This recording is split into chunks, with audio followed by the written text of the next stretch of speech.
भिवंडी-वाडा रस्ता हा आता मृत्यूचा सापळा बनलाय। भिवंडी-वाडा महामार्गाची भयानक अवस्था झालेली आहे। वाहतूक कोंडीमुळे नागरिकांनी संताप व्यक्त केला। 1100 कोटींचा निधी देऊनही महामार्गाची दुरावस्थाच आहे। 370 कोटी रुपयांचा खर्च करण्यात आला, मात्र तरीही खड्डे जैसे थेच असल्याचं पाहायला मिळतंय। मग खर्च केलेला निधी गेला कुठे असा प्रश्न उपस्थित करण्यात आलाय। जिजाऊ कन्स्ट्रक्शनवर कारवाई का होत नाही, कपिल पाटील यांनी हा संतप्त सवाल उपस्थित केलाय।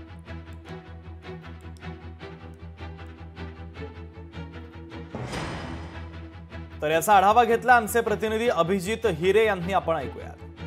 मागील अनेक दिवसापासून चाळण झालेली आणि या महामार्गावर अक्षरशः मोठमोठे खड्डे पडलेले आपण पाहू शकता। हा 65 किलोमीटरचा जो वाडा भिवंडी रस्ता, या रस्त्याची अक्षरशः चाळण झालेली आहे। त्यामुळे या रस्त्यावर मोठमोठे खड्डे पडल्याने अनेक अपघात देखील झालेले, परंतु याकडे प्रशासनाचे दुर्लक्ष होताना दिसत आहे। या खड्ड्यामुळे आपण पाहू शकता की अनेक गाड्यांचे देखील नुकसान होते। 2 दिवसापूर्वी स्थानिक आमदार यांनी देखील हे खड्डे बुजवण्याचे काम केले होते। त्यानंतर आज आपण पाहू शकता की या खड्ड्यांची अक्षरशः दुर्दशा झालेली आहे आणि स्थानिक नागरिक असतील, वाहन चालकांना या खड्ड्यामधून आपला प्रवास करावा लागत असल्याची खंत येथील जे स्थानिक नागरिकांना करावं लागत आहे। अभिजित हिरे, लोकशाही न्यूज, भिवंडी। आणि या रस्त्याची परिस्थिती आपण समोर पाहतच आहोत का किती खराब आहे, वाईट आहे। एक ठेकेदार पक्षाच्या आमच्या पक्षामध्ये प्रवेश जरी केला असेल तरी तो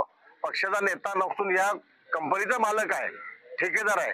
त्याच्यामुळं आम्ही त्याला पाठीशी घालणार नाही। जे काम आहे ते त्याला काम दिलेलं आहे ते त्यांनी करावं। या रस्त्यामध्ये जेव्हा वाहतूक कोंडी होते तर पेशंट असतील, विद्यार्थी असतील, त्यांच्या हातोनात हाल होत आहेत। 5-5, 6-6 तास यांना तिथे ट्रॅफिकमध्ये राहावं लागतं। मुलं विद्यार्थी शाळेवर वेळेत जात नाही, पेशंट असेल तर वेळेवर दवाखान्यात पोहोचत नाही। आणि या गोष्टीला संपूर्णपणे जबाबदार असेल तर PWD खाता आहे, त्यातले अधिकारी आहेत। या अधिकारी वर्गांचा अंकुश नाही आहे। ठेकेदार आपल्या मनमानी मर्जीने इथे कामं करतात।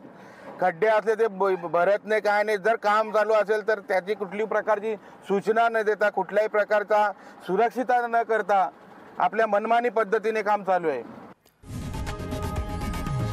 लोकशाही मराठी ऐका, पहा, जागरूक रहा।